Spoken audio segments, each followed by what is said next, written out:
Hello and welcome to The Dish, a programme so perfectly crafted even Salt Bae wouldn't add any seasoning to it. I'm Caterer Middle East editor Simon Ritchie, and I'm joined as always by Middle East beauty editor Claudia De Brito. You're looking surprisingly fresh today, Simon. Don't I always look fresh, Claudia? It's just nice to see you up and about after your incident last week. I'm sure I have no idea what you're talking about. The spicy noodle challenge? Okay, yes, it's true. I did take on the spicy noodle challenge at Miss Tess, but I handled myself with strength and dignity, defeating the challenge in record time. That's not what these images suggest. Well, no.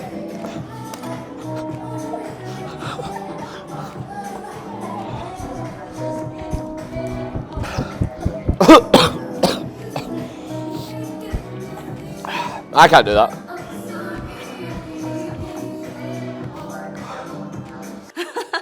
You don't understand how hot it was. I'm Scottish. I wasn't made for any kind of heat. You can see the full video of Simon's disgrace, including all of the tears, later in the week. Okay, are we all done with the mocking Simon part of the No, show? actually, no.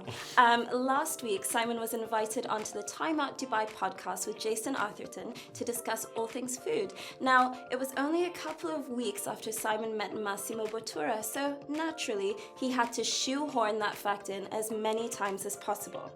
Last week to go visit the new Massimo Bottura restaurant, Torno Subito. So very fortunate as well that Massimo himself was there. Yeah, it was a real kind of once in a lifetime experience to have Massimo himself there. When Massimo kept using the word playful, Massimo Bottura comes to town. Massimo Bottura both asking you about Dubai. Ducasse said to Bottura, one with Alan Ducasse, one with Massimo Bottura. I don't think they would just come in and give Massimo Bottura a star because it's Massimo Bottura.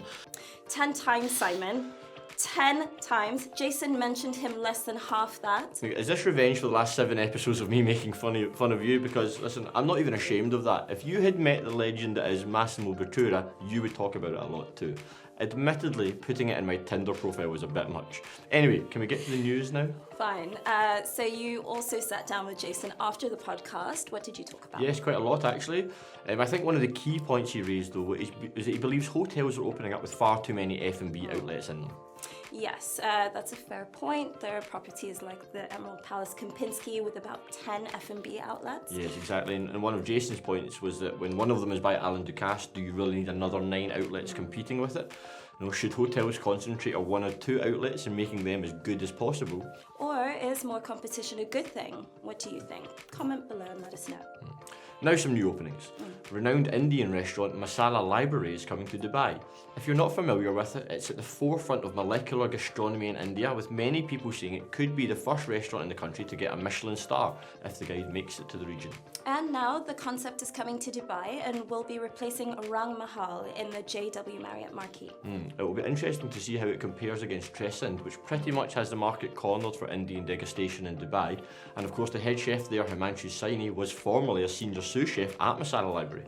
And probably not a huge surprise to see Rang Mahal make way after Atul Kochhar had to step down last year for making some unfortunate comments on Twitter. Listen, you have to be super careful what you say in social media these days. There's no room for mistakes. Listen, I'm blocked on Twitter by Hulk Hogan and I have no idea why. It keeps me up at night. That's a very 90s reference, Simon. Unblock me, Hulk. Staying with modern Indian restaurants, Mumbai import Hitchki, an eclectic resto bar, is now going to be open in Dubai. Is modern Indian the new Greek? I hope so, because I love modern Indian. Now, does anyone work harder than employees of the hospitality sector? We don't think so. No, that's why we're delighted to bring you news of a weekly event at BB Social Dining in DIFC that sees hospitality workers get a special discount. Yes. From 10 p.m. to 2 a.m. each Sunday, you can take advantage of a happy hour just for you guys with dishes and drinks at just 35 dirhams. And I checked with them and they told me it also applies for journalists in the F&B industry, so we'll see you there. Just message at BBDIFC on Instagram to get on the list. Now, we were actually in a room full of industry professionals last week at the Caterer Food and Business Conference. Yes, we were. Yes. And some great insights came out of the event with some really interesting information which we'll be revealing very, very soon. Yes, and there was also a lively Twitter debate after food diva writer Samantha Wood called out Duncan Fraser-Smith for referring to her as a food blogger. Yes, she prefers to be called a food writer. Is there a difference? Is blogger more demeaning and writer more professional? What do you think? Now, a new Greek restaurant has opened up in Dubai. Oh, sorry, I think this is last week's script. No.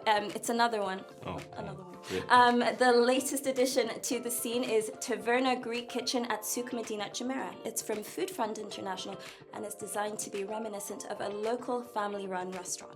Will that be enough to set it apart from the 50 other Greek restaurants that have opened in the past year? We shall see. Oh, and I should say that one other bit of exclusive news to come out of the Caterer conference was that Dubai Homegrown Concept is moving to Greece. Yes, Alici, which literally just opened on Blue Waters Island, is coming to Mykonos this summer, and so are we. Yeah, take that Greece, we can give as good as we get. Now finally, you have less than a month to get your entry in for the Caterer Middle East Awards. If you want to be on stage getting an award handed to you by me, or if it's one of the lesser awards, Claudia, you need to enter now. We have new categories such as Barista of the Year, along with the old favourites, including Bar Team of the Year, Restaurateur of the Year, Kitchen Hero of the Year. Basically, if you're involved in the industry, there's a category for you. Yes, at the rate they're popping up, we'll soon need to do Greek Restaurant of the Week. No, but seriously, it's always an amazing chance for us to recognise some incredible people, but we need you to play your part and submit your nominations. So go to caterermiddleeast.com/awards to do so. Quickly, please. That's been your weekly serving of the dish. I've been Simon Ritchie. I've been Claudia De Brito. We'll see you next week. We messed up a little bit before Did that. we? Yeah. No idea why. Like, it actually keeps me up at night. That's a very 90s reference, Simon. Just for you. BB, before. Yeah, I'm not saying that. Stop changing the script. Sorry.